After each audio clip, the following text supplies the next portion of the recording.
G'day and thanks for joining us for another Australia Talks. I'm DK and I'm joined as always by my lovely co-host Ardeet. Today is Thursday, the 29th of January 2026, and our topics this week are the coalition has split once again after the Nationals have quit the shadow cabinet. This is an interesting story that's moving very, very quickly and almost certainly will be out of date by the time you hear this. But anyway, our second topic is scuba divers are using ox bile and vinegar to battle new Crown of Thorns starfish outbreak on the Great Barrier Reef. Of course, we have our Two Ticks Town Talk, and then we'll jump into This Week in Australian History, and we'll finish off, as always, with the 4X bottle top trivia. But before we get into all of that, we will catch up on what's happened in this last week after Croc Watch. Let there be 1,000 blossoms bloom, as far as I'm concerned. But I ain't spending any time on it because in the meantime, every 3 months, a person is torn to pieces by a crocodile in North Queensland. Right, this week in Croc Watch, we're looking at it was an article that I read about the Queensland crocodile capture rates double as removal zones expand. I thought it was interesting. So they've more than doubled over the past 6 years, rising from 36 removals in 2020 to 81 in the most recent year reported, 2025. So the Queensland Crocodile Management Plan has expanded active removal zones and targeted areas near population centres in Queensland. So that was a key point that I wanted to bring out. This is about heightened management response to a recovering crocodile population clashing more with human expansion in northern Queensland. So whilst we do note the populations is going up of the crocs, this is not a population explosion per se, but more sort of a proactive step to manage the risks from crocs, because obviously, as we know, humans and crocs don't always get on particularly well. So the focus on this is on removing the problem crocodiles, so those that actually attack humans or that pose an imminent risk or get through prevention barriers. Like there's one that was removed near Ingham earlier this week after a non-fatal attack on a bloke in his 20s. So the Queensland saltwater crocodile population, they reckon it's about 20 to 30,000, and that's recovered significantly since the hunting bans were lifted in the mid-1970s. Most of the ones that they're taking out go to commercial farms or zoo rather than being euthanized. In fact, what did they say? They said euthanasia rates remain low and steady. For example, 7 last year, 9 in 2020. So that's actually not that's not too bad. I mean, because much as they give us the heebie-jeebies in some ways, they're a magnificent creature. So if they can be managed properly or put in those things, that's good. So the Queensland itself has seen 50 over the last 41 years. There's been 51 recorded crocodile attacks. So it's a bit over one a year, and 15 fatalities out of that. So because you're getting increasing human activity, tourism in different places, you get the sightings and incidents increasing. So that was sort of that was really the thrust of this, because the headline sort of caught my attention first. I'm thinking, but then when you look into it a little bit more, you realise, it's just how are we actually looking at managing the human crocodile interaction and interface. I mean, they had there's an article, as always, is linked in the show notes, but there's Hinchinbrook Shire Mayor Ramon Hayo. And he said, in issue, if you dig a hole anywhere in Ingham, a crocodile will settle in there. So they got a few up there. There's another bloke, Croc expert, Charlie Manolis, and he noted that removing large individuals can sometimes allow smaller ones to survive, which may have the potential of increasing the population locally. But getting rid of the problem ones it doesn't really make an impact to the population as a whole. So Queensland government's going to keep up the removals and sort of probably increase them in 2026 under this expanded plan. So they reckon more are going to be captured and relocated to farms and zoos as a result. So yeah, I just thought it was interesting where we've seen them moving a bit southwards. Then you just start to see, we know the population in Queensland's also taking off, and a lot of the places that crocs like to go are nice places, water and food and bush and all that type of thing, and humans like to be there too. So at least there's a clash. So I thought it was positive to hear about how they're managing it and keeping a bit of a level head about it.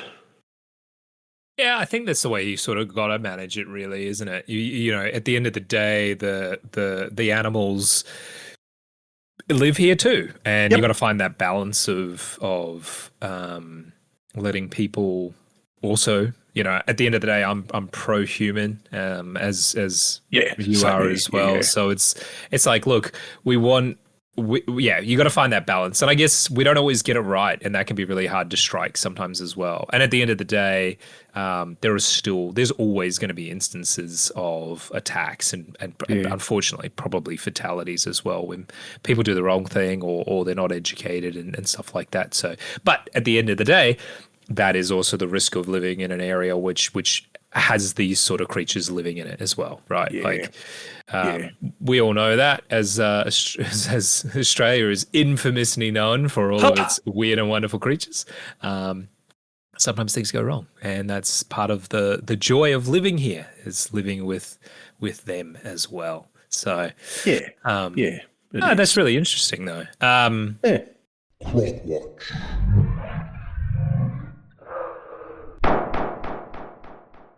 This last week was, of course, Australia Day on Monday, which could be a bit of a controversial holiday, let's call it that. But controversy aside, did you get up too much? I got to say, I got up to bugger all on Australia Day. Sometimes I will try and sort of cook up some roux, and occasionally I'll do some emu, so they sort of eat the coat of arms. But for the last few years, I haven't done a hell of a lot of that. In fact, on Australia Day, I really didn't do much other than just sort of go for a walk, please myself. So yeah, it wasn't a particularly eventful day for me. I had sort of things that I wanted to do. Although the Tuesday following that, I think it was the Tuesday, I was in the kitchen. I thought, God, what's that bloody alarm going off? And I should know it by now. And then I realised it was the temperature alarm on the home weather station, and I thought I'd set it high enough last time it went off, and I said, well, look, I thought I'd set it at 42, because I thought if it does go over 42, I do want to know about it, and this was bleeping away. So I set it a bit higher, but I did take note. We got up to 44.5 degrees here. It was a bloody warm day. I'm pretty sure that was Tuesday of last week. If it wasn't Tuesday, it was something like Wednesday or that. That was baking, and you better believe we had the air conditioner on. I'm glad the solar panels were doing some of the electricity, but I thought, I don't care. I'm going to have the air. Like, we got up, shut up the house, because we knew it was going to be a hot. So, look, for us, it was just a an uncomfortably hot day. Unfortunately for a number of people in Victoria, it was more than that with the fires. So yeah, whilst I might have a little bit of a whinge about the heat there, I'm certainly not going to complain because everything else sort of went all right on that. Look, the plants, some of the younger plants took a bit of a hammering, and we had filled up all the bird baths. Made sure that they had plenty of water in there for all the predominantly native birds. There's a few of the common miners and that. So yeah, that was that was a bit of a hot highlight of the week. But yeah, I was surprised it got up that high. But it was sort of within predicted ranges. But yeah, so Australia Day for me, not a hell of a lot. What about for you? Would you do anything particular, DK? It is a friend of mine's birthday on Australia Day. So every day we sort of joke that we celebrate their birthday more than anything else. And so we had a bit of a lunch get together, played some pool, and played some darts, had too many beers, was very frosty the next morning, which was not planned. It was not supposed to be like that. It was quite hot here, but not anywhere close to 44 degrees. That's ridiculous, though. I'd imagine down there it would be quite a dry heat, wouldn't it? It was pretty dry, yeah, thankfully. Yeah, thankfully. It was in the 30s here, and the humidity's been sort of 60-70%, so it's been pretty warm, but yeah, not 44 degrees warm. That's pretty crazy. We had a good time with good people, good food. Excellent food. I didn't cook any of it, which made it even more delicious. Didn't have to organize anything, which was a nice change for once in a while. Oftentimes, we sort of pitch in and everything like that. But I was told, no, we don't want it. It is our gift to everybody else. So I was like, I'm very grateful for that. Thank you very much. So twist my arm. Yeah. You don't have to ask me twice. So yeah, it's a good thing. We all sort of know that Australia Day can be controversial, the controversy surrounding the day and all of those sorts of things. But we had a lovely day with our friends and sort of celebrated what Australia is all about, at least for us. And I think that's really what the day should be about, sort of, reflecting on the not so nice parts of our history, but also moving forward and realizing that we don't have to be defined by what's happened in the past. We can look to the future as well. So I agree. Yeah, I think that's probably a good place to leave it. Let's move on. Bit of a rough start to 2026 might be an understatement. The coalition has split again as the Nationals have quit the shadow cabinet. Dissecting the implosion of the coalition and figuring out what comes next has become a full-time vocation for the newly emancipated Liberals and Nationals, and kind of everybody else. If anyone tells you that they know what's going on, they're probably lying, said one Liberal who didn't want to be named, still sifting through the ruins of the past 7 days. And quite frankly, we have no idea either. So if you're listening to this wondering what the hell is going on, we can tell you what we know so far, but I have bad news for you. We're all asking really the same question. And by the time that you're listening to this, it is probably likely changed, as it is a pretty dynamic situation. But I digress, and rumors are running rife, and we will mention some of those rumors as we go along. In the wake of the coalition's second split in less than a year, scrutiny is falling hard on both leaders. That would be Susan Ley and David Littleproud. It should be said that this is the third time ever that the coalition has actually split. two of which have been in the last sort of 6 months. Most Liberals believe that Lay's team prioritised short-term tactics over long-term strategy in relentlessly calling for an early return of Parliament after the Bondi terror attack. It's how the party found itself wedged by Prime Minister Anthony Albanese, who responded to Lay's push with an omnibus bill every member of the coalition had at least one problem with. But if Littleproud was hoping to walk away with victory, the Liberals argue he may have made a huge error. He may not have. We'll get into that. In making the end of Lay's leadership a condition for a reunited coalition, he has turned almost all of the Liberals' irritation and discontent upon himself. So, what actually happened? The alliance, which has shaped the Conservative side of politics for decades, unravelled in spectacular fashion this last week after 3 national frontbenchers voted against a bill to target the hate groups and toughen other hate laws. We spoke about this, was it last week or the week before? Yeah, I think the week before. Littleproud said that he sent Liberal leader Susan Ley the resignation letters of 3 senators, Bridget McKenzie, Susan McDonald and Ross Cadell, last Wednesday morning, but issued a warning that the whole party would quit if the resignations were accepted. Politics. Ms. Ley accepted the resignations on Wednesday afternoon, saying in a statement that Cabinet solidarity was not optional and that the Nationals' conduct required action.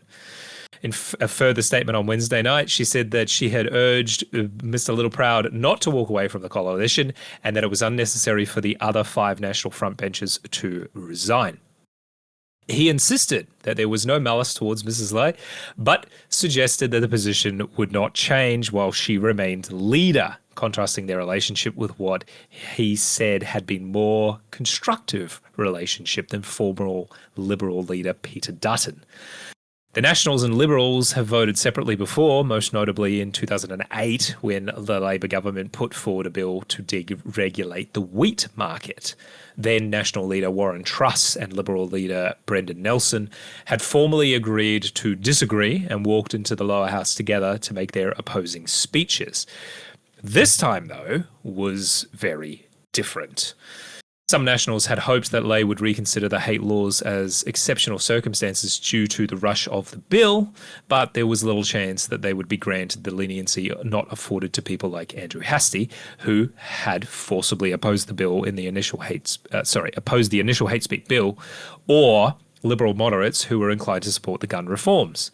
Neither Littleproud nor Ley spoke before she decided to accept the resignation of the 3 frontbench senators, which I feel like might have been a mistake, or maybe this is all just political theatre. I'm not sure. By 8 a.m. the next day, Littleproud and Ley had spoken on the phone. And sources close to Ley said that Littleproud was very aggressive and irate on the phone and effectively demanded that she resigns as leader.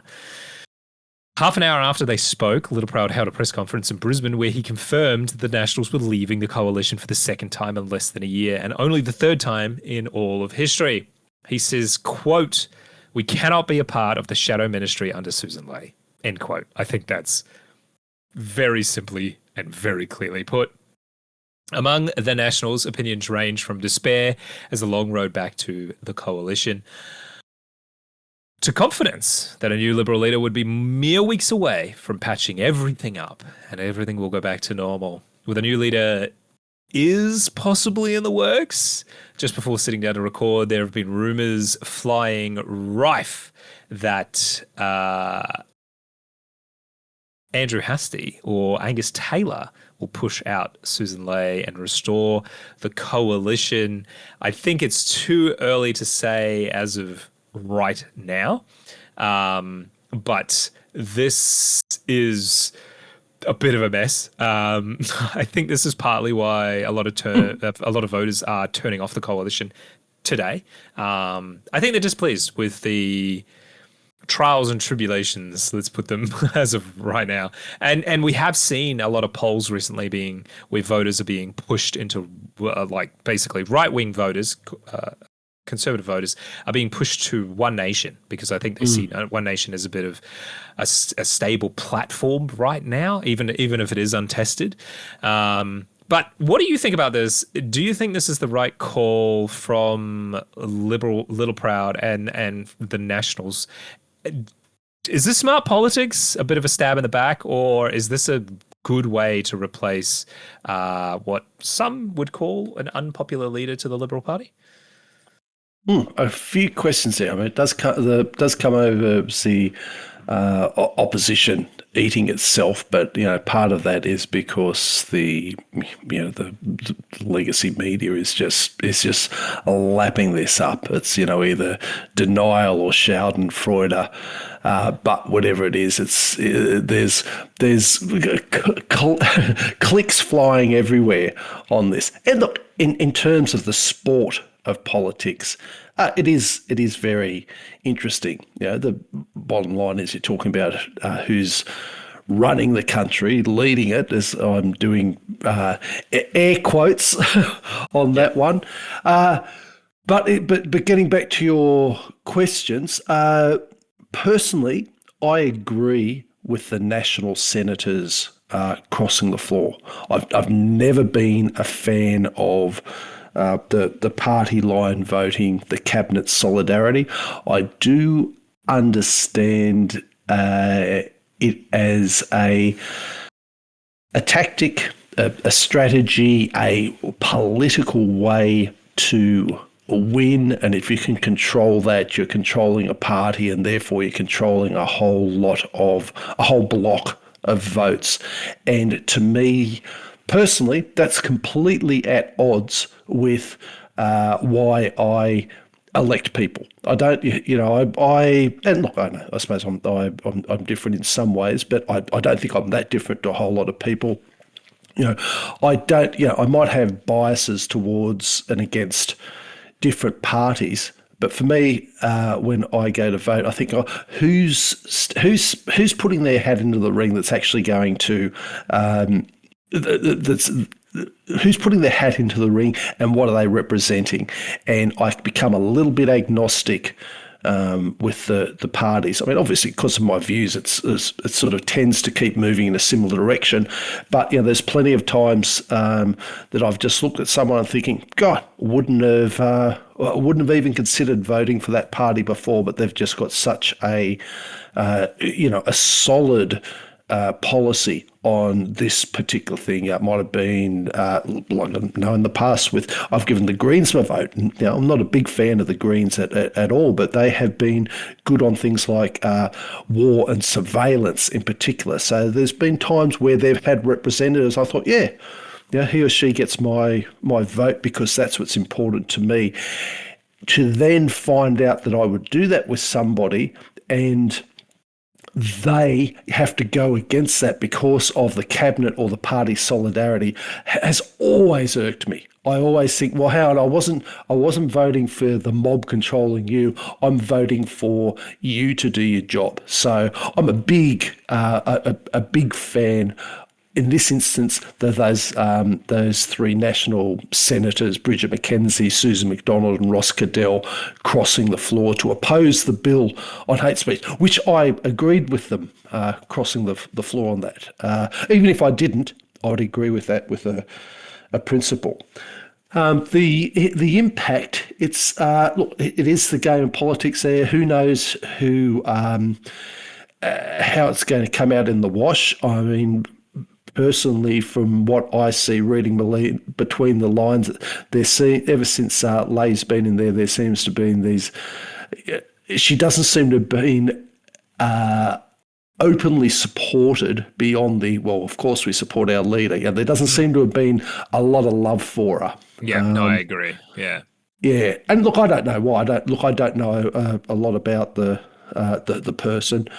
But obviously, you don't get to that level without having, without having the goods in some areas. I think when whether it was ego, and God, who would have thought there was ego in politics or whatever it was. And I do understand. Before I make this analogy, I do understand that Susan Lay's a woman, but that seemed like a little bit of a dick measuring competition initially between Lay and Little Proud, and not wanting to back down. As reported, I thought, oh, you guys could have handled that a little bit better, or maybe sort of sorted it out behind closed doors rather than sort of what looked like a little bit of a public spat. Now, and also there was you made, and I hadn't thought about this, but you made some comment about one of the pundits had talked about Albo introducing a bill that had something that each member of the Liberal Party and Nationals might find objectionable, and using that as a way to wedge them. It may well have been a clever political play by Albo on this. Always unintended consequences, and I'm wondering how positive this is going to be for One Nation. Now, I don't think they're going to become something big enough to be, even coming close to holding power. But I would expect that this is going to give them an enormous boost to the point where they are going to be potentially get a few numbers up, probably in the Senate and mainly, which is where they seem to get a lot of that power. But wouldn't even surprise me if we saw a little bit of a gain in the lower houses. That might well be an unintended consequence of what Albo's done, and in the big one here between what the coalition has done with this. In terms of the people, who's going to be the leader? Is the leader going to change? Who's standing for? That gets into minutiae that I don't even pretend to understand. But that's sort of my big, slightly distance overview, and I'm not following this minute by minute because I think I'll just wait to see what gets reported as actually having happened, not speculation on what it might be. Even though I might tune every now and then for the sports highlights once a day just to see how it goes. This is a bit of a wait and see, despite the implied urgency by the media. So, look, that's my big overview of the situation. So I'd like to know from you, DK, what do you think about the crossing over of the members against the party? What's your opinion on how it might impact with the One Nation vote, and how do you see all these machinations and everything that's going on between the Liberals and the Nationals? What do you make of this mess? It is such a mess. I do think though. A bit like what you said, I do think them crossing the aisle to disagree and rather than standing on the party line, I think is important. I think every member of parliament and the Senate should be able to stand up and go, no, I disagree. I don't think this is right. I do not think this is right for my electorate and the voting public that I represent. And so I'm not going to agree with this. I do think it's important that we can have politicians basically hold their ground on this sort of stuff. So I don't necessarily have a problem with that because I do think parties can get a little bit out of control sometimes with certain agendas that they have and they want to push in a certain direction. I also think that this is sort of a bit like what you said. Susan Lade hasn't appeared to be what I would call a confident leader. I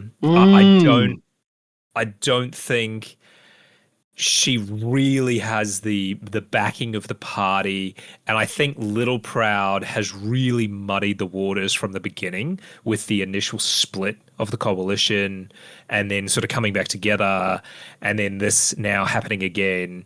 He's sort of appears to have been the driver behind some of that lack of confidence, at least outwardly, from my point of view.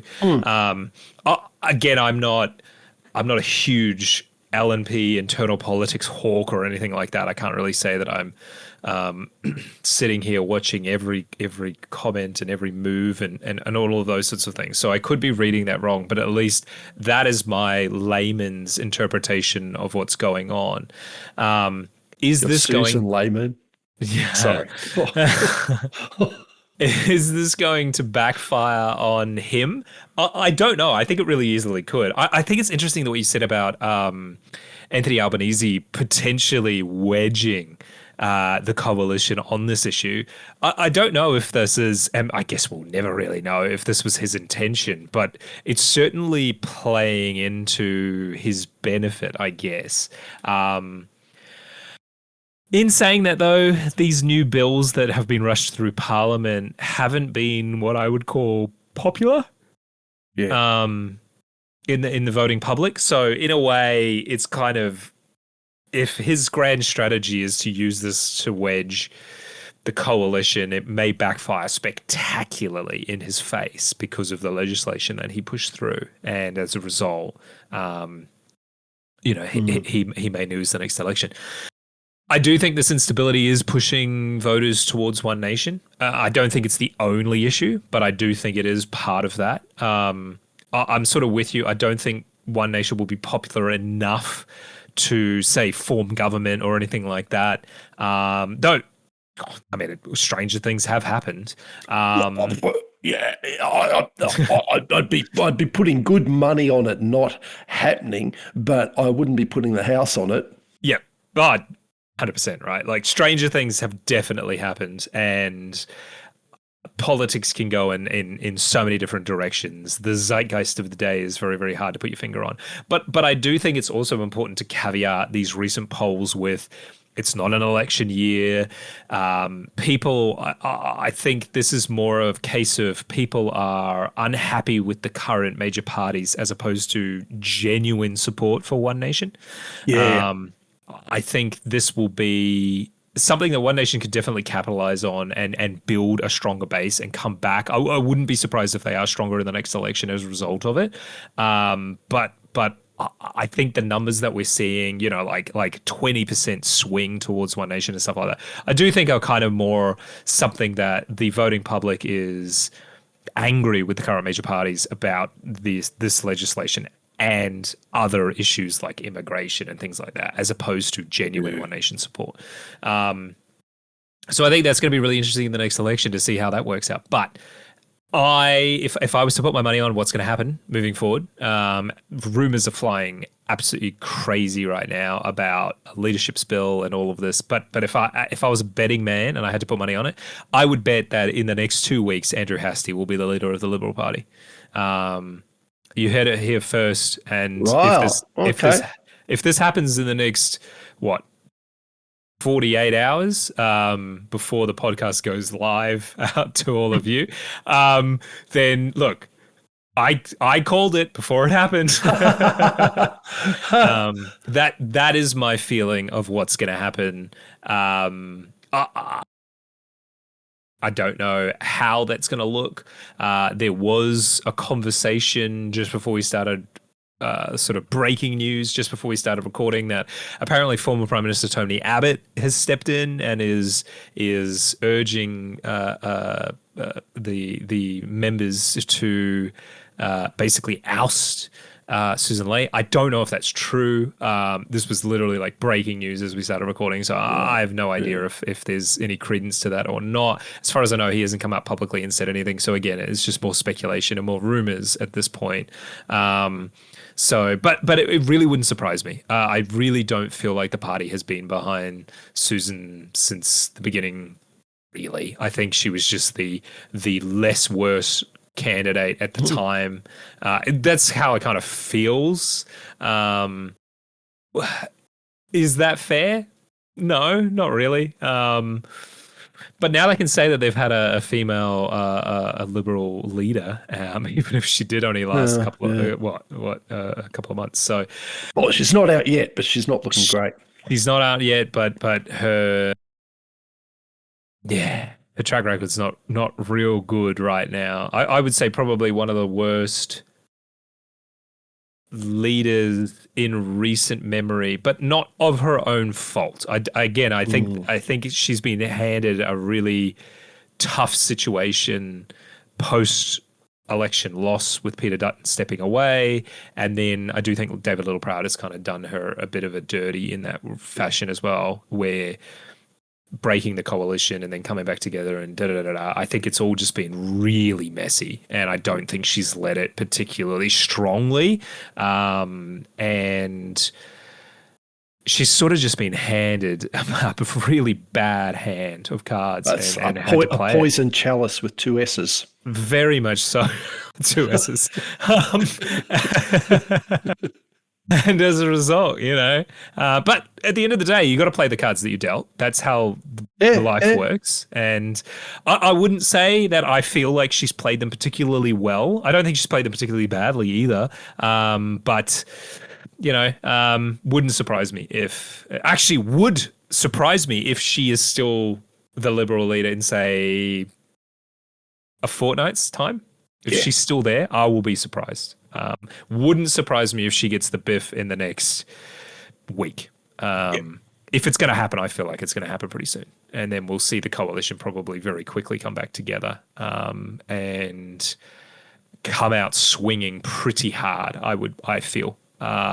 Whether it be Andrew Hastie or Angus Taylor steps up into that role. Probably my money's on Hastie because he seems a bit more aggressive towards it. And I think they're going to come out swinging very hard, and I think they're going to have to win back this swing towards One Nation and everything like that. So that's that's my read. I think they're going to come out pretty wild, to say some pretty crazy stuff, and be very critical of the current government. And so I think in that way, this could backfire big time on Albo, where he's sort of pushed them too hard. Susan Lee seemed quite moderate, I think, in a lot of the ways she approaches things, but I don't think Hastie will be. And I think that may be to the detriment of Albo. But watch this space. It's exciting. It is. Yeah. It is exciting. There was the sport of politics, but I am with you on whoever they get in has to be someone who makes a mark, makes an impact. We saw down here in Victoria the Liberals in opposition have just been so banal and uninteresting and ineffective that, much as I might not like what Labor's doing, you look at it and you think, oh my God, that's the choice of the opposite choice. And it was a little bit like that with the Libs. So they've got to have someone that's going to get people, that I think is going to have get people fired up. I agree with you on that. I think if they change, I'll be astounded if it doesn't go that way that you predicted there. Yeah. It's so hard to say, but yeah, I think I'm probably more right than wrong, but like I said, stranger things have happened. Who knows? The new Liberal leader, the new Liberal leader, for all we know, could be bloody Pauline Hanson or something like that. So who knows what's going to happen? All right, let's move on. It's time for our Two Ticks Town Talk. I've been everywhere, man. I've been everywhere, man. Across the desert, fair man. I've breathed the mountain air, man. I've traveled, I've had my share, man. All right, this week's Two Ticks Town Talk, we're heading to Lightning Ridge in New South Wales. A town famous for a man that wasn't from there and what's in the ground beneath. Lightning Ridge is a small outback town in northern New South Wales, Australia. It has a population of 1,950 approximately as of the last census. Hopefully we'll get new data this year. It is part of the Walgett Shire. And Lightning Ridge is situated approximately 50 k's from the southern border of Queensland, so it's close enough that we may annex it one day. It's about take its goods. and it's about 6 kilometers or 4 miles east of the Castlereagh Highway, which is the main drag in that region out to the Queensland border. So it is a little bit of a detour if you are heading along the highway towards Queensland, but well worth the detour indeed. Now, I know that your voice was, what do you mean a town famous for a man that wasn't from there? I thought I'd address that straight up because there's no other good place for me to fit this out of context little fun fact, if you like, about Lightning Ridge. Very famously or infamously, Paul Hogan said that he was from there, that he was born in Lightning Ridge, and he wasn't. I don't think he'd ever been there. He just thought it was. He thought it was interesting. He was born in Sydney, and he never really corrected it either. And I'm sure there's people that probably still think he's from there, but he wasn't. He never was. But it kind of it did sort of help put the town on the map a little bit. So I don't think a lot of the locals really minded too much either.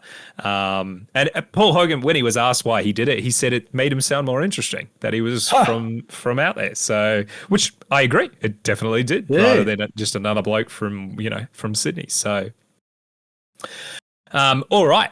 Roughly 100 million years ago, a vast inland sea covered the land across much of northern New South Wales, western Queensland, and the Northern Territory. Aquatic dinosaurs and probably some non-aquatic dinosaurs swam and roamed freely, and more importantly, they also died there. Their bones, along with ancient plants and shells, were buried and covered, some of which became fossilized. And over the next 100 million years, waters from above and below, presumably, would move through the soil, depositing silica. And over time, the desert dried and the landscape changed. That water mostly evaporated, leaving behind the silica and the beautiful minerals. Today, we have a very special name for these rocks, but I'm getting a little bit ahead of myself. So let's fast forward in time from 100 million years to about 60,000 years ago. The traditional owners of the land around what we now call Lightning Ridge were the Urala people. Unfortunately, like so many of our small towns that we cover, I couldn't find much of the history of the traditional owners other than they were displaced by European settlers. Many maintained connections with their country by working on colonial pastoral stations, but they were increasingly dispersed in the early 20th century. In 1936, a number of families who had remained in the area were forcibly relocated to a government settlement in Burwela, which is outside of their traditional country, and they lost a lot of their connection. Thankfully, though, since then, a number have returned to the area. So not a great start, quite frankly, to the history of the area, but it is the grisly truth. Now, around the mid-1800s, the area that now includes Lightning Ridge was gradually taken up for pastoral use by European colonists. A quick note on the name Lightning Ridge as well, because we've established by now that we're really, really good at naming things. So what's the story of the name Lightning Ridge? The first settlement that was actually there was actually called Woganyala, which some of the historic buildings, there is also a motel with that name still. And I'll explain why it sort of changed, but the name Lightning Ridge was used in the 19th century and basically came about because a lightning strike that killed a shepherd, his dog, and about 200 sheep along a ridge line. Wow. Yeah, I want to put an asterisk with that because I saw a lot of mention of this event, and I'm not. I absolutely think it was probably true, though I couldn't find out who this man was, how many sheep actually died. Like the sources are kind of sketchy, and it does seem like it's a bit of a, Right. word of mouth sort of thing. Oh yeah, old Bob got struck by lightning up there, and he died, and it might have been embellished over the Lost years. 200 sheep. We ate bloody lamb chops for 3 months. That's right. So, I mean, this was also apparently in the 1870s. So, who knows what really exactly happened, but the name sort of stuck, though it wasn't officially adopted until the 5th of July 1963, when the town was officially gazetted. So, yeah, I don't know. Anyway, that's the story of the name. Let's move on. Opal is the name of those special rocks that we find where silica has been deposited, and it was discovered in the area in the late 1800s, though sources disagree who was the first to discover them officially. There were claims that Aboriginal people knew of the opals, especially they have Dreamtime stories about the opals. One of particular note is that a flaming rock from the sky came down and sort of exploded, and the fragments of that explosion is where the opal comes from. From what we understand, because this kind of does sound like, maybe like a meteor hit the area or something like that. As far as we know, there's no evidence of that. But it is a great story of explaining where the opals came from. As far as we know, they didn't mine it or really do much trade or anything like that. They just sort of knew it was in the area. The first record we have was a man called Jack Murray. He was a boundary rider. He registered his opal mine claim in 1901, and that's really where things began to kick off. Murray took several of his friends to his little fossicking area, and by 1903 they began regularly selling opal on sort of the open market. What they also found was, at this time, very few, but they did find what we now call black opal, which is exceptionally rare and very, very beautiful. And that kind of kicked off a little bit of an opal rush in the area. But it was tough, like real tough out here. The land is ancient, and it has rugged ridge lines of ironstone, and there's black soil plains in between. These plains is where the opal generally is found, and is fairly decent grazing land when rainfall is decent. Unfortunately, rainfall in this part of the outback is unpredictable and not very decent, let's just say. It's very sporadic. Historically, from the sources I found, 3 out of 4 crops failed regularly due to the conditions. That's how harsh it was. So the town was the settlement. I don't even want to call it a town because it really wasn't at this point. It was basically a number of. It wasn't even a shanty. It was a number of tents, basically, and a handful of people that were living there trying to strike it rich with the opals. By 1908, there were sort of 2 main settlements around 2 main opal mining areas, and the town of Wollongullah was established approximately between the middle of them to service both of these camps, which is now the location of the town of Lightning Ridge. Right. A school was established shortly thereafter, though I can't imagine it had too many students, and the first hotel was opened in 1909. Interestingly, the first general store was actually opened by 2 Punjabi men, a couple of Indian men that had come over. And the first of the opal rushes in the area began basically around that time. The early 1900s very much had a lot of people moved to the area chasing riches. But by today's standards, it wasn't much of a rush. We're talking, a couple hundred people at most. But because the conditions were so rough, that was a seemingly huge amount of people. By 1913, the opal rush began to sort of wane down a lot. And of course, World War I slowed things as men were called off to war. 5 of the 39 men from the district who went to war were killed, which is 12% of the population that actually left, which is pretty significant because there just were so few people that lived in the district. There were a lot of transient people that would come and go. In 1914, the state government called for a consolidation of settlements into Lightning Ridge. A new post office, a school, and a bush nurse were established as well. Back then, and even in some parts today, mining was done by hand using small picks and ox hide buckets. One man would basically stay above ground and he would lower his partner down into a shaft on a pulley, and you hoped that guy found something good while he was down there. A bit like what we see in Kuba Pedy, which we've covered in one of the very first Tutic Sound Talks. It's very similar to that. Often you sort of dig a shaft directly straight down, and then you climb down that shaft, and hopefully you sort of widen it out once you're down to the opal layer.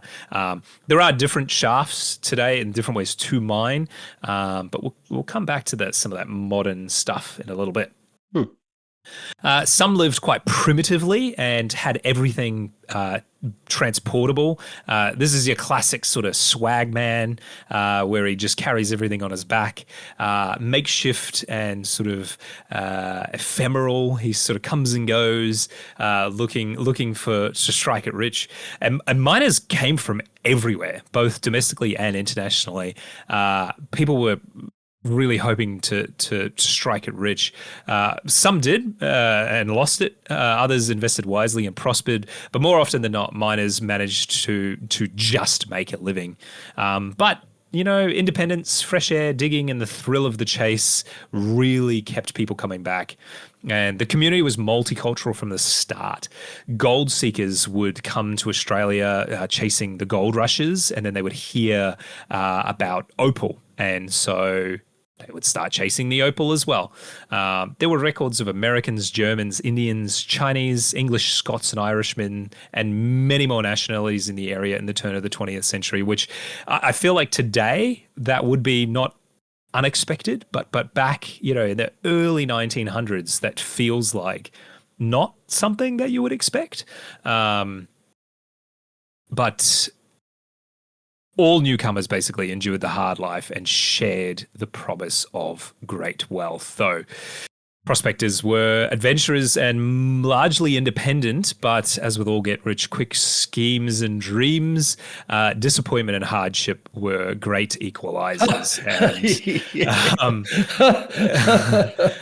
they reckon 1 in 1,000 finds a good opal that is actually worth any significant amount of money. And I guess that's still true today. You can get it's quite easy to find opal fragments, which aren't really worth anything. Very pretty, great collectible, but not really valuable in the sense that you can turn it into jewelry or anything like that. So permanent water became available in the town of Lightning Ridge in 1961.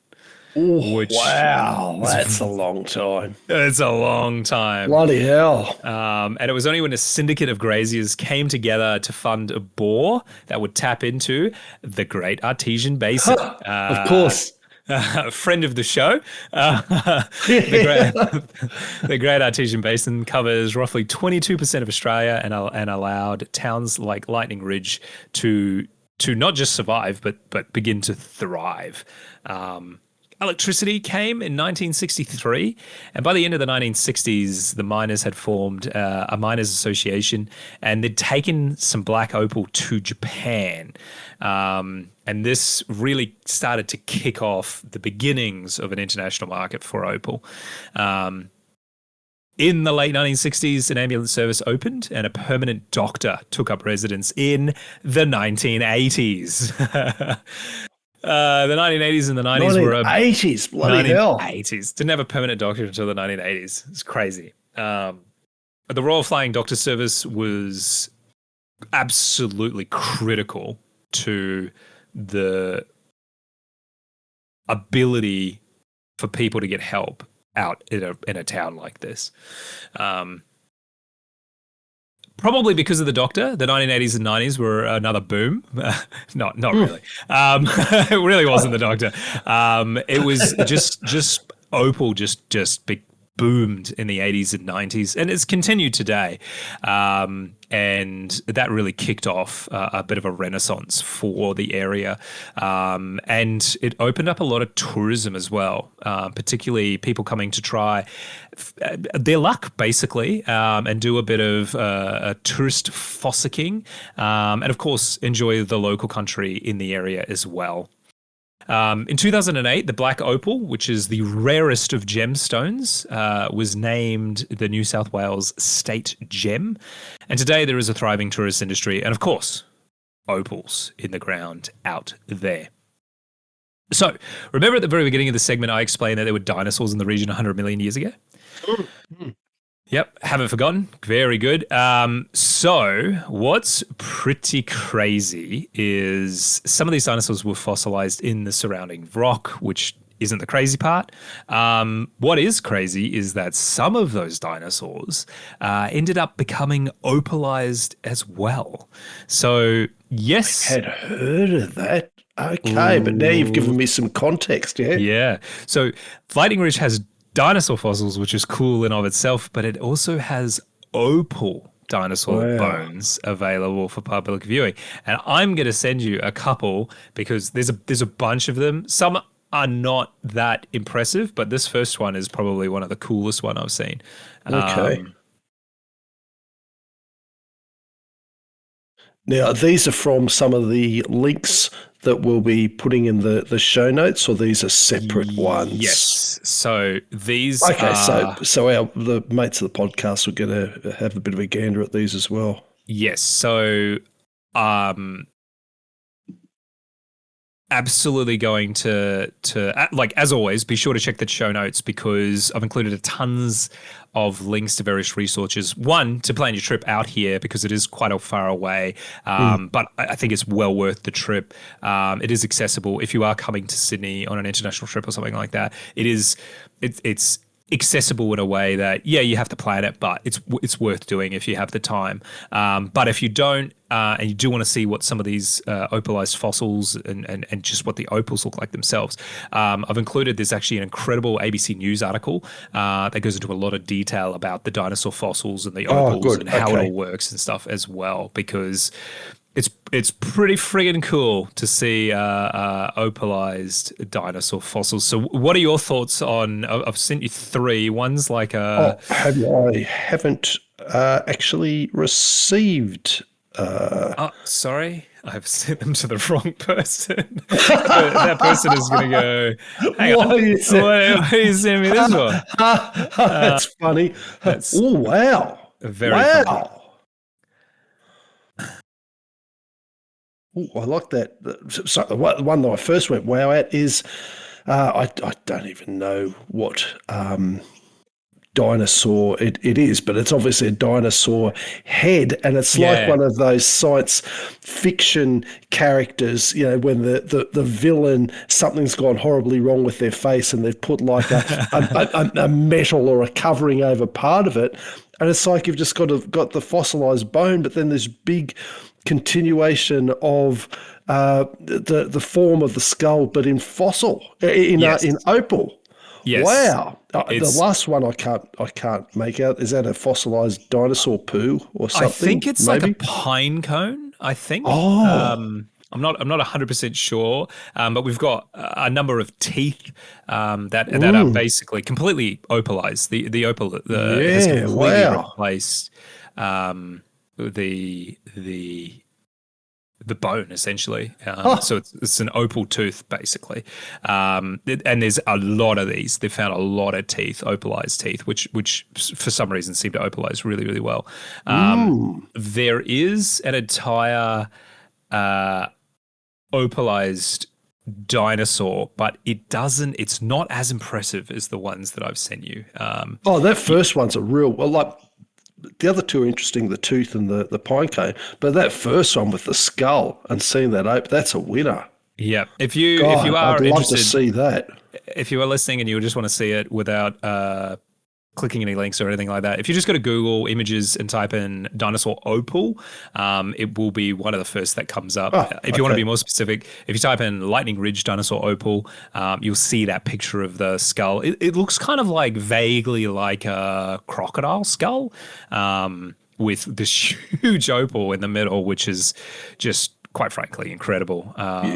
And there is a number of other opalized dinosaur fossils and things like that they found in the area, as well as shells and all sorts of things, which you can see at the Opal Museum in Lightning Ridge. So there is a lot. Interesting. Yeah, wow. That would be. That skull alone would be. I mean, it would be if I was within spitting distance of it. I'd probably be tempted to go anyway. But that skull, well, that's a extra bit of incentive. Very cool. There is a lot to see and do in Lightning Ridge today. So my recommendations, because there's a lot, I'm not going to list them all, but I think it's worth going and doing an opal tour while you're there. Pick the brains of the local fossickers and try your luck at striking it rich. Why not? There's a lot of different ways to do it, and they'll show you the different ways. So if you are gonna, if you're going out there, you may as well have a go, right? Yeah. And you may as well start with a tour, because they'll tell you how to do it and where to look. Once you've sort of got your bearings on how to find opal and where you need to go, I would recommend, and this is really cool, the Lightning Ridge car door tours. As far as I know, this is unique to Lightning Ridge. And basically it is a self-driving tour around the town. There are 4 separate tours, and each are demarcated by color-coded and numbered car doors that are hanging around the town. So if you can imagine, if you follow the blue car doors that are hanging around the town, you'll be guided to the best sites that you can fossick for yourself for opal. And they're literally just hanging off fences, nailed to trees, and they've got numbers on them, and they each correspond to, you can get a little map from the visitors center and things like that. And it's a self-guided tour. I don't know why they're specifically car doors as opposed to anything else, but anyway, it gives it a bit of a flair. If you follow the red car tour, it will take you to Amigo's castle and other incredible local architecture. There's a couple of how should I put this nicely? Very cool and interesting people that live out in these sort of remote communities. A lot of them have incredible artwork that they like to display for the public and things like that. So very, very cool to get out there and check out what the some of the crazy things people are doing. There's also a number of underground houses out here, because it does get very, very hot, as we've seen in other parts of Australia as well. And they do have a large artisanal bath. Basically, it's a pool that you can access that is full of water from the Great Artesian Basin that is naturally quite warm. So you can finish the day with a warm dip at the bath before heading off to the pub to grab a couple of pints of beer and chat with some of the locals and the other fossickers to see, what people found that day. And of course, you could buy a lot of beautiful opal jewelry. I was looking at some of the local wares for sale, and I'll tell you what, you can spend a lot of money on some of these incredible pieces of jewelry. I bet. Yeah, some of them are very expensive. But again, each one of these is like a one-off piece. You know, there's nothing, no two pieces of opal are alike, really. And particularly some of the big pieces are really incredible. So you can still stake a claim, grab a shovel, a pick, and try your luck. And the thing is you might find the next big thing out there. It does happen. Some visitors just come for a few days and find that they just never went home. Some of the local people literally came as tourists, loved the place so much that they dug their hole and staked their claim for the rest of their life, basically. Wow. So make sure that you get out to Lightning Ridge, try your luck, have a dip in the mineral hot baths, visit the car door tour, and don't forget to check out the dinosaur bones. There's so much more to do. I cannot stress that this little town has so much life, and it's made me really, really want to go there. So as I said before, check the show notes. There's a heap of links in there to various resources for planning, and of course, there's that incredible ABC News article about the dinosaur fossils and the opals and the whole process of it all as well. So if you are interested, that's probably a really great place to start. But yeah, get out there, Lightning Ridge. Paul Hogan, it's not from there. Wow, that's interesting. Way more. Yeah, obviously, knew about the opals at Lightning Ridge. Didn't know all these other details. That sounds like a fun place to go. And get to it before Queensland annexes it. It'll be its hot green land of the south. That's wow. I didn't know a lot of that, and that car door thing sounds fun. Look now, how I have seen very little opal jewelry that I particularly like. I feel like it's a love it or hate it thing, and I think also too there's a lot of opal jewelry that, in my opinion, gets put into sort of very garish settings. Yes, I'd agree with that.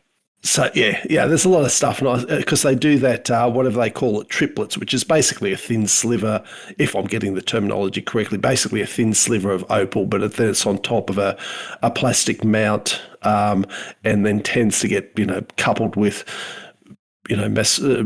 lots of mass-produced settings out there, which it's all got a place, all got a price point. I've got people, we all enjoy what we enjoy, but I can't remember why I looked at, but there was some maybe Mrs. Ardeet had taken me to it for something, and they had they had some of that black opal and some great set, and I thought, okay, I've sort of changed my opinion on how some of this opal can look. Most of it I could leave it aside, but I've seen some of it with that black opal in a really tasteful setting. I thought, okay, I get what the attraction is. How are you on the opal jewelry? I love opal just as a stone. Right. I wouldn't say I love all of it. I'm a big fan of the streaks of red that you get through it, like fire in my mind. That's what it looks like.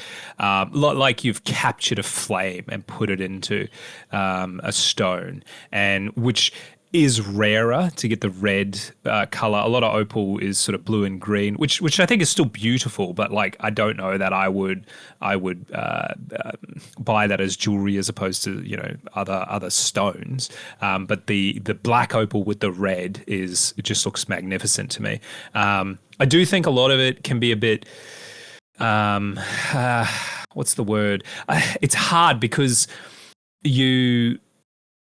you don't, unlike I think other gemstones, you don't really want to, you can't really facet opal in the same way. You can sort of polish it into a round shape, but you don't really cut it into like a traditional stone shape. And I think that's kind of what sort of throws me a little bit. Because a lot of the shapes are irregular, and as a result, it kind of looks a bit unusual.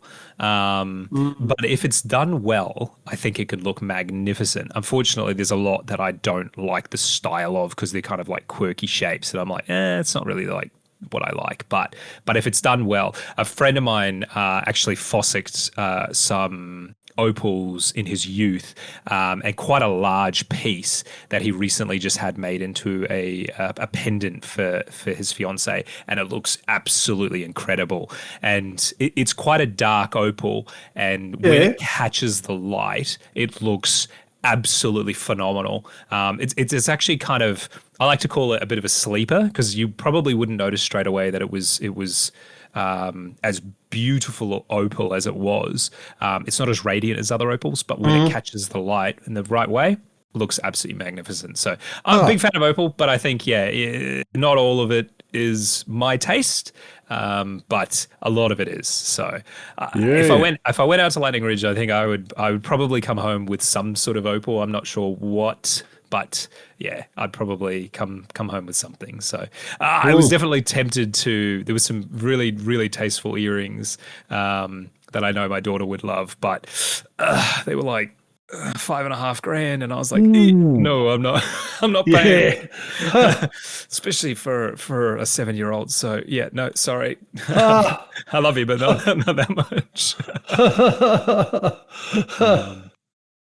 But yeah, get out to Lightning Ridge, go and have some fun. I think it would be a great sort of family outback holiday destination if you've got particularly some kids. I know kids go absolutely crazy for sort of fossicking and things like that. So if you're in Southeast Queensland or in New South Wales, get out there. It is a bit of a trek, but I think it would be a really, really cool place to have like a family holiday. Even if you don't have kids, get out there anyway. Because I think, again, it would still be a really, really friggin' cool place to go check out. And I think it's pretty quiet for most of the year. Definitely picks up in the winter because it's not as hot. But yeah, get out there, experience this beautiful country at a really, really cool town that I think a lot of people sleep on. I didn't know anything about Lightning Ridge until I was scrolling the map. This is how I picked this. If you've ever wondered how I picked the towns for my 2 Town Talks, I literally I open Google Maps, I go to satellite view, and I start looking around, and I see what takes my fancy, and Lightning Ridge just stuck out, and I went, oh yeah, what's the deal with, I've heard of the place, don't know really much about it, and I started looking into it, and I was like, actually, this is a cool place. So it's a very inefficient way to pick a location, but there you go. That is Lightning Ridge. Oh, well done. Yeah.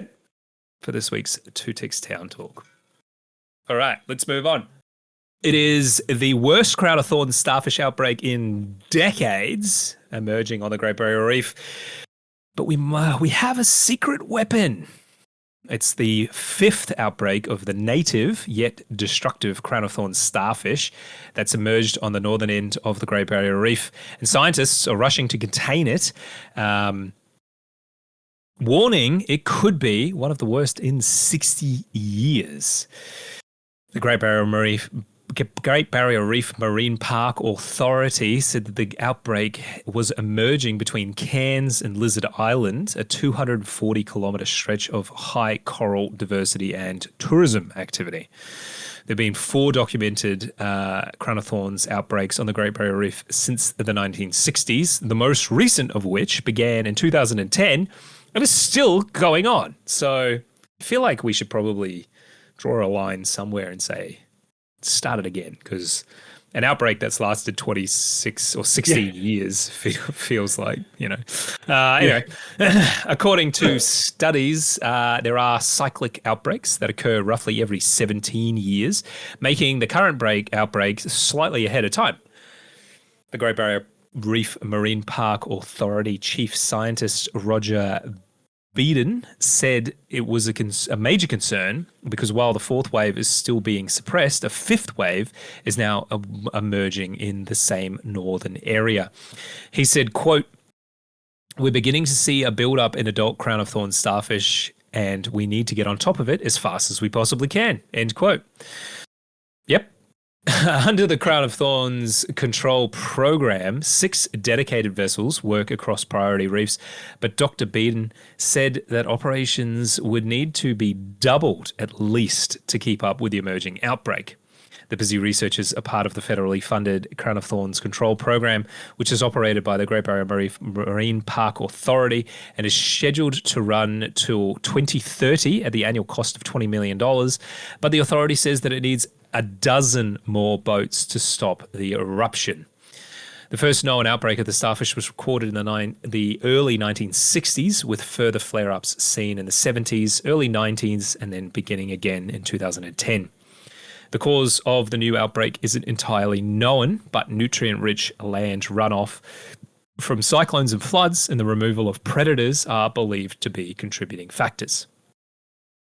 Crown of thorns are native to the reef, but Dr. Beeden said they could rapidly strip coral when numbers were out of control. About 30 to 40% of coral reef destruction on the Great Barrier Reef has historically been attributed to the starfish, which get their name from the thousands of spines growing from their bodies. Those spines are coated in a toxic slime, so don't be touching. Growing up to an incredible 1.2 meters in diameter, they typically... Yeah. You're kidding me. They get huge. Obviously not, you just said it, but bloody hell. Yep. 1.2. Yep. Absolutely massive. I do think that is unusual to find them of that size. But half of that is still freaking massive. I thought they were like, like a big meaty hand size. No, I've personally seen a Crown of Thorns starfish that are at least probably 50 or 60 centimeters. Wow. Yeah. Huh. Yep. Absolutely massive. And like they're pretty scary when they get that big, like because they're sort of mean looking creatures. You don't really want to touch them. Most of them are brown, but not all of them. You can get sort of like yellow, reds, and I think there's even purple ones as well. So they are pretty cool when you do see them on the reef on a dive.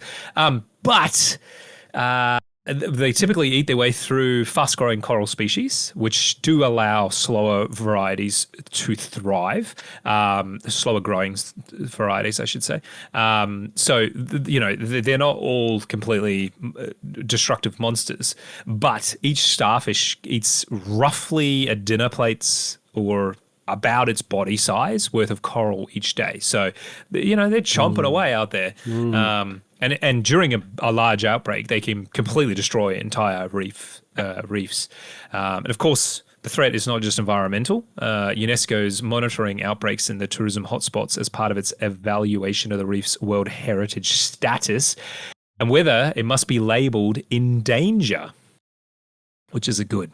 And of course, this threatens the tourism industry as well. Dive supervisor Adam Skerritt and his crew of starfish hunters have spent the last 2 weeks living on a vessel bobbing over the outer reef off the Cairns coast. They had been diving for 6 hours a day, injecting the starfish with vinegar and a special salt solution made from ox bile to stymie the population explosion. The goal of culling is not to eradicate, but to reduce the number in the environment. With just 10 milliliters of the salt bile made from ox bile, I guess, is enough to cause swift disintegration, which is essential to prevent the possible death and the spawn of thousands of eggs. Vinegar is also effective, but it takes about twice the amount to actually be as effective as the salt bile. Long-term monitoring by the Australian Institute of Marine Science has shown that the species is one of the major drivers of coral loss, responsible for up to 40% of coral loss in the last 4 decades of monitoring. And Dr. Beeden explains the issue. He says, quote, "Think a bit like a plague of locusts. When we get very large numbers, they can have a very large impact on the coral cover of the Great Barrier Reef. One single starfish can produce hundreds of millions of eggs, which can then spread through the marine park with the current flow. End quote. So it does feel like they're winning the battle, but losing the war a little bit, with the problem just being pretty catastrophic at the scale. But this is a native inhabitant of the reef and should be allowed to continue to exist. So this is one of these awkward situations where we know the solution to the problem is destruction of and sort of population control, but at the same time we don't want to go too wild. This is, in my mind, this is a bit of a difficult one. But what do you think about it? Is this something we should be focusing a bit more on, or do they sound like they got it under control? Look, I thought this would get a little bit more attention, actually, in the media. It got a bit, but I suppose also too, there's a little bit of the fatigue with it. I feel like I have been hearing about crown of thorns starfish for a little while.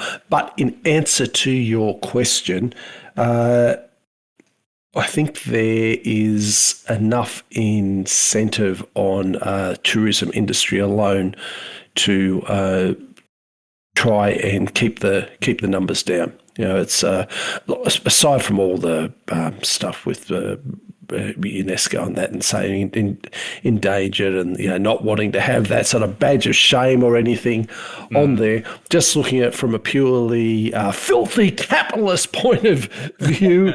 For the tourism industry, it actually sounds like a reasonable endeavour. I mean, look, when people are involved in something like this, I can't remember the name of that team there. They are incentivized to catastrophize, and they see the threat of crown of thorns starfish everywhere, and their funding does depend on it being a big problem. However, I also do feel like there's been enough work and enough time. It's not sort of a case of, we haven't heard of this for a couple of years and now they're sort of being on about it again. It's been this constant battle against it. I must admit, I didn't realise they were native to the reef. For some reason, in my head, I had thought that they were either introduced or had moved in from somewhere else. So that was interesting to hear. But I think I'm probably inclined to be about 65, 72% worthwhile keeping the funding going and probably bumping it up a little bit, because I think it seems like they've found a way, even though it sounds fairly labour intensive, that they do have a way to keep a check on the numbers.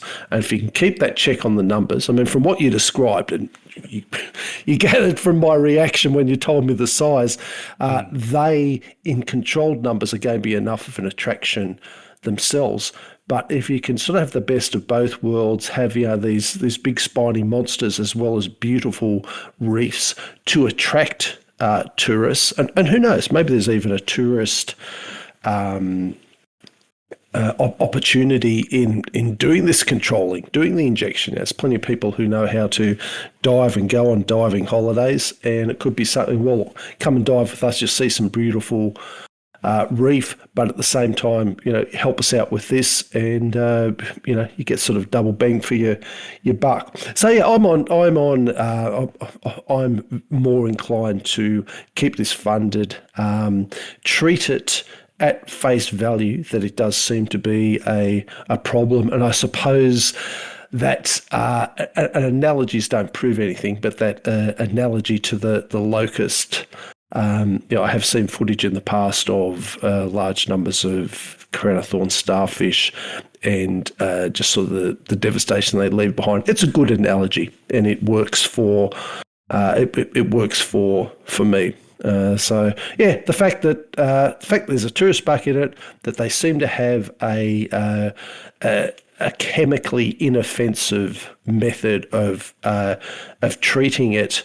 I'm sort of happy they're doing it, and I'm in favour of it. I did have a quick look up that.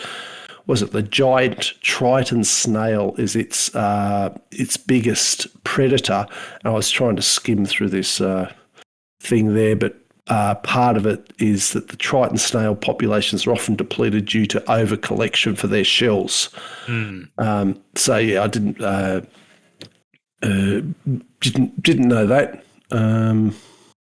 So, yeah, if you are getting, if you're sort of tidying up around the edges, getting wins here and wins there, it should hopefully add up to a big win.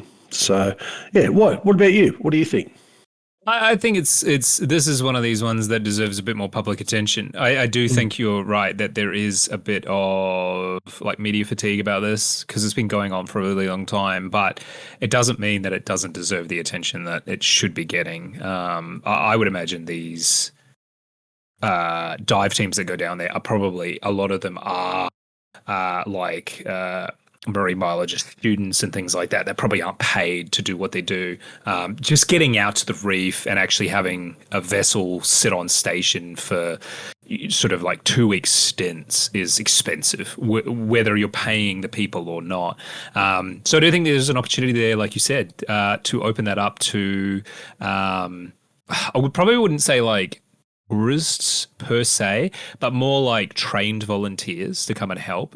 They may be doing that already, I'm not sure, because there is a bit of skill, and obviously it's not the safest work to do either, just because the naturally being out at sea for so long and being underwater, repeated dives throughout the day, all of those sorts of things, you'd have to have like advanced dive courses and things like that. So the number of people that would actually have the skills to do this isn't huge, but it's not tiny either. And I think if you sort of put a call out to the public, I think a lot of people would respond. $20 million a year really isn't that that much money to preserve a massive tourist draw card to Australia. You know, I'm actually surprised they're not putting more money into this. Like, come on, guys. You know, we spent billions on stuff. Like, you know, like, come on. I think this is where we could direct a little bit of money to this. And I think the analogy to locust plague is probably a really, really good analogy. Like, it's not a problem when they're in controlled numbers, but they're not in controlled numbers, and so it's a problem. And so we have to intervene. I think the process is reasonably simple. You basically just inject them. So they have these like long poles with essentially like a syringe on it, and they just bop them in there and squirt them up. I think they do collect some of the smaller ones as well. They literally just put them in a bag and bring them up, and then they probably dispose of them, or perhaps put them in aquariums and things like that. So. As far as I know, there's no put them out on a farm and I don't know. Yeah, take him to a farm upstate. You know, I don't know if there's furiously googling it now. Can you get them for an aquarium? Is that like a thing that people do? Can you buy them? That's it. That's interesting. No, apparently not, because they're too venomous.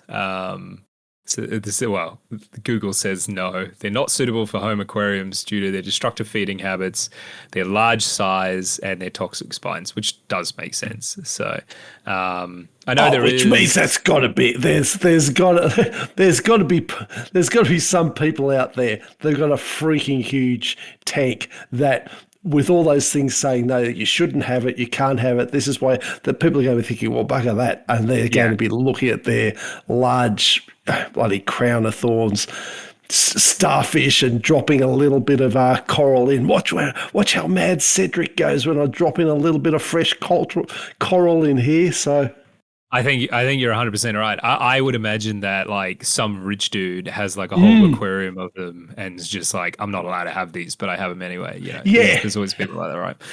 But even still, that would be a drop in the bucket of the population they need to control. So,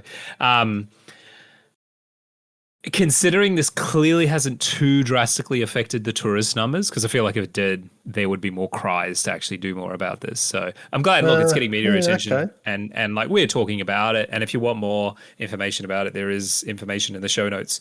As always, if somehow any of these guys hear this, keep up the good fight, lads. We're behind you all the way. And just don't go. lasses. And lasses, yeah, and just don't go too hard and fast. But I know they won't. It sounds like they're in good hands, though. It sounds like they could use a bit more help, because this is one of those ones that if we do let it get out of control, it could basically completely destroy the reef. So, which obviously is bad. But there's a certain irony of that as well, where the cranifers would then go extinct because, well, in Australia, because they have nothing left to eat. So, yeah, you know, like the locust plague. It's yeah. So, Nature doing its stuff. exactly. And sometimes we got to intervene, and this is worth intervening in and keeping the reef. So, keeping it nice. All right, let's move on. It's time for This Week in Australian History. This week in Australian history, we're covering January 23rd to January 29th. January 23rd, 1796, the distilling of spirits is prohibited in New South Wales by Governor John. I think we laugh at that every time. Yeah. Yeah. And, you know, they try, but I mean, how the hell are you going to stop bloody people doing that? Anyway, they gave it a crack. 1943, World War II, Australian and American forces finally defeat the Japanese army in Papua. And that was a turning point in the Pacific War. 1948, de Havilland, Australia conducts the first flight of its three-engined DHA-3 drover transport aircraft at Bankstown Airport. January 24th, in 1903, the Goldfields Water Supply Scheme that piped water from Perth to the goldfields of Coolgardie was completed.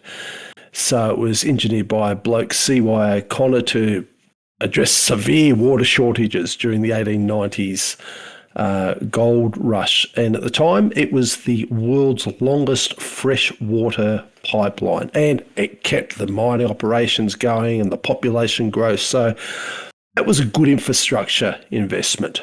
Yeah, it's a bit of foresight there. Yeah. 1967, members of the 1st Australian Task Force in Vietnam make contact with the enemy for the first time in the area of the Bien Hoa. January 25th, 1886, the first assembly of the Federal Council of Australia was held in Hobart. And that was bringing together delegates from 5 colonies to discuss issues they had in common, like trade and defence and immigration, though Western Australia didn't join until later. And that was essentially a precursor to federation, where they all thought we need to have a stronger national government. 1900, state Labor politicians meet in Sydney to formally found the Federal Labor Party, and still going. January, So it's been a successful founding. January 26, 1788, the first fleet landed in Sydney Cove, as we know, led by Arthur Phillip, and landed at Sydney Cove in Port Jackson to establish the first permanent European settlement in Australia. 1808, John MacArthur is arrested, sparking the Rum Rebellion. So the military office supporting MacArthur arrests Governor Bligh. 1849, the Australasian Anti-Transportation League was formed after a meeting at Launceston in Tasmania to oppose the continued transportation of convicts from Britain to the colonies, and they campaigned successfully and contributed to the abolition of transportation to Eastern Australia in 1852 and fully by 1868. 1928, Indigenous Australian protesters held the first day of mourning in Sydney on the 150th anniversary of the First Fleet arrival. And so it was organised by the Australian Aborigines League to highlight colonisation's injustices and demand citizenship rights. And that event was led by Jack Patton and William Cooper, and that preceded the modern Indigenous rights movement and influenced the 1967 referendum. 1943, the Defence Citizen Military Forces Act of 1903 is passed, which provided for the use of conscripts in the southwestern Pacific zone during the period of the war. 1958, Australia's first and only nuclear reactor, HIFAR, goes, which stands for High Flux Australian Reactor, goes critical for the first time. And full power generation occurs 2 years later in 1960. It's basically there to support nuclear medicine production and materials testing. And hopefully in the future we'll have a few more reactors. But anyway, that's... Yeah. And for those that don't know, this is at Lucas Heights, which is what a lot of people just call the reactor there rather than HIFAR. They just go, oh, it's the Lucas Heights reactor. And there's still one there. It's successor, which is Opal, I think. Something. Yeah, that's right. Something like that. Yeah. 1958, thousands of Greek men riot in Melbourne when the bridal ship Castel Felice is 9 hours late. And I think you can read into that all you need to read into. Now, if it was 9 weeks late, you could think 9 hours late, but that's it, we're riding. I just can't stand it. That I don't know why, but that amuses me each time that comes around. It's very funny, but I guess they probably didn't know that it was, still coming. 9 hours is a bloody long time if you don't know when it's coming, Oh, okay, fair call, yeah. But it's still really funny. You start breaking everything, and then it comes around the corner, and you're like, oh, it's here. All right, settle down, boys. Sorry about that. 1959, Darwin is granted city status. 1960, the Australian of the Year awards are first granted by the Australian Day Council to recognise outstanding contributions in various fields. So inaugural recipients included scientist Sir Macfarlane Burnet for fostering national pride and public acknowledgement of achievements. 1981, the Australian Institute of Sport is opened. 1994, a man fires 2 blank shots at Charles, Prince of Wales in Sydney, now King Charles. It was during a public speech, and the bloke David Kang was protesting the treatment of Cambodian asylum seekers. He wasn't completely with it, but that's what he was. That's what he was was protesting. Subdued without injury, and I don't know if you. I think we've possibly talked about this last year when it came up, but the reaction of Charles was very very calm. It was sort of incredible, actually. Like, hats off to him. He barely reacted at the time, considering he wouldn't have known. Like, if you can watch the video of it.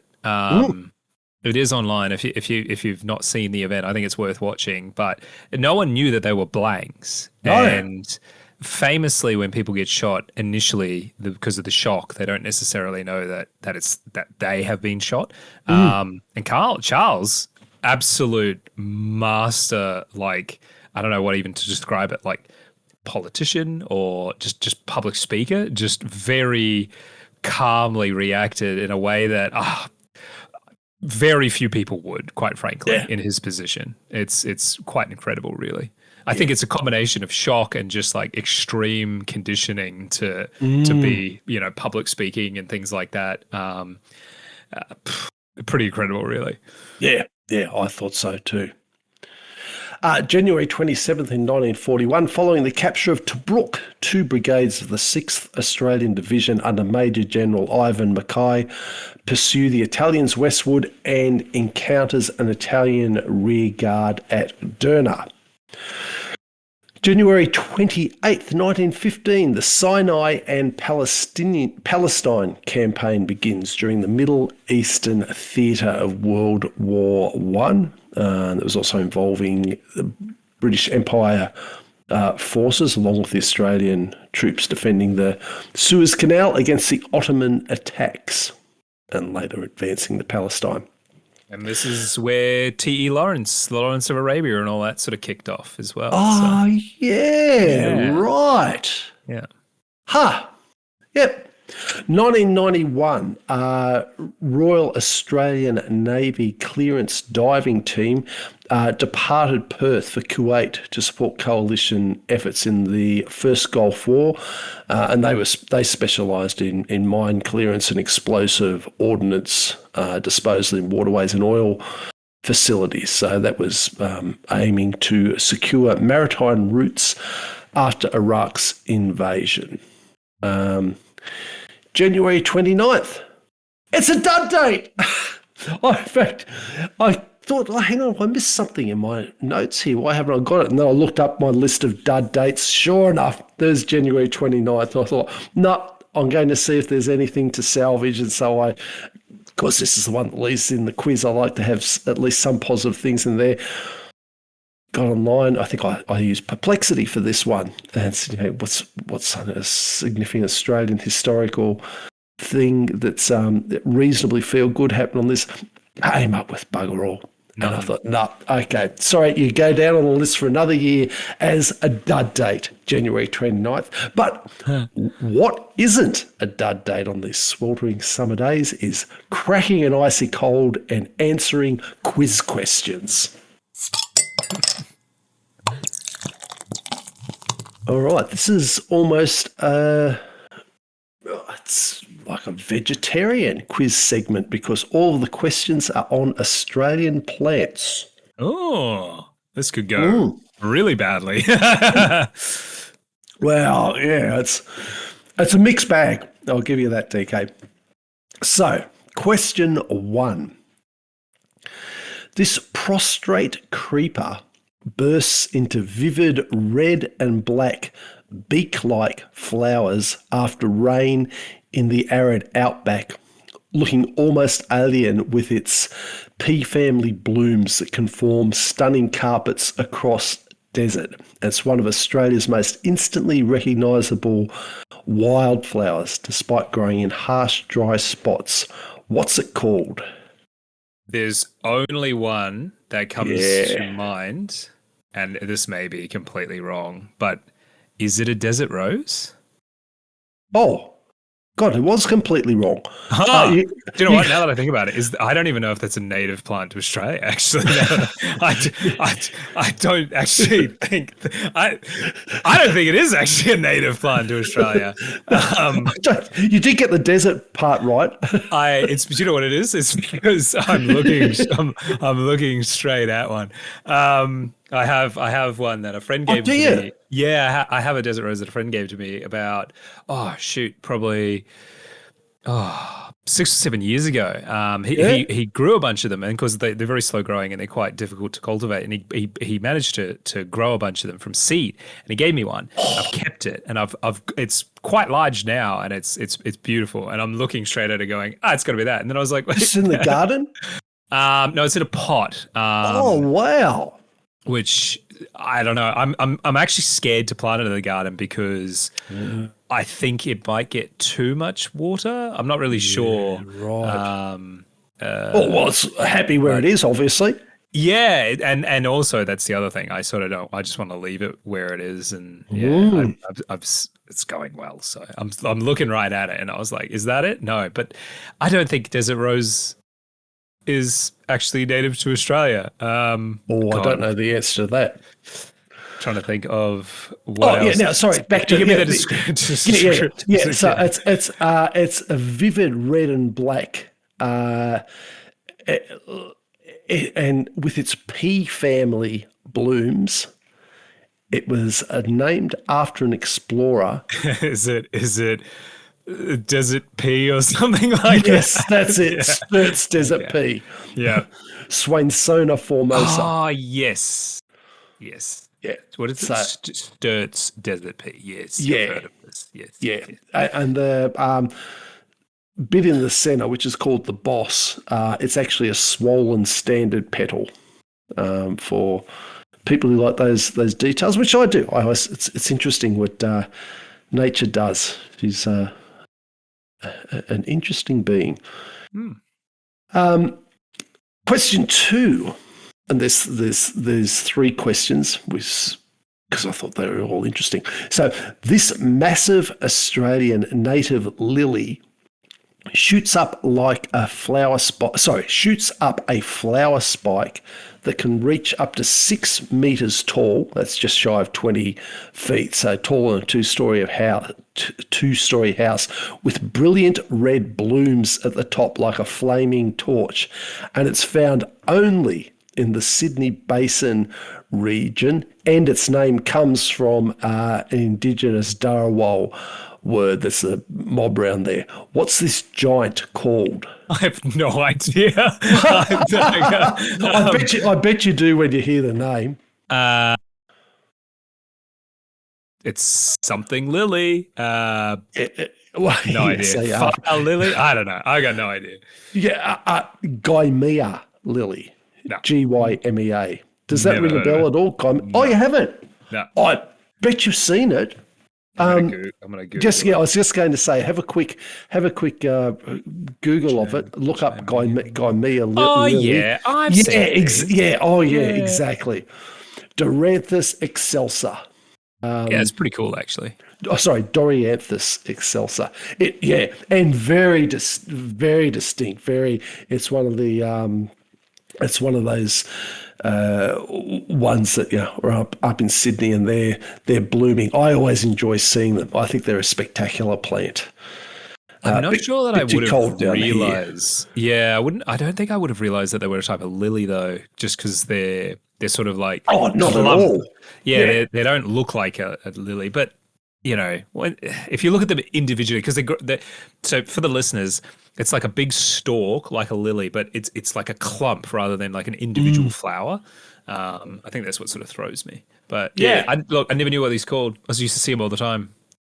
Yeah, they are quite pretty. I think they're very pretty. Yeah. Very impressive. And the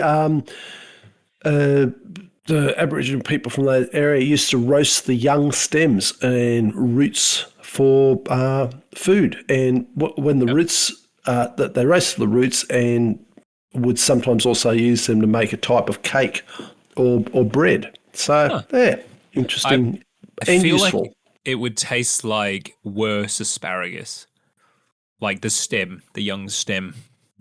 Right. Probably. I mean, that's just what it looks like. So, yeah. I don't know. I'm not going to try it, but well, I don't know. Never say never. I'd have to know how. I would have to know how to cook them, because there's a lot of these ones where lots of butter. Yeah, well, lots of butter and lots of caution, because you do hear some of these ones that the local Aboriginal mobs used to eat this, but they knew how to treat it so that all the deadly poisons. Yes. Yeah. So I wouldn't be just pulling over the car, jumping onto the median strip where they're obviously planting and gnawing into a stalk. Now, final question.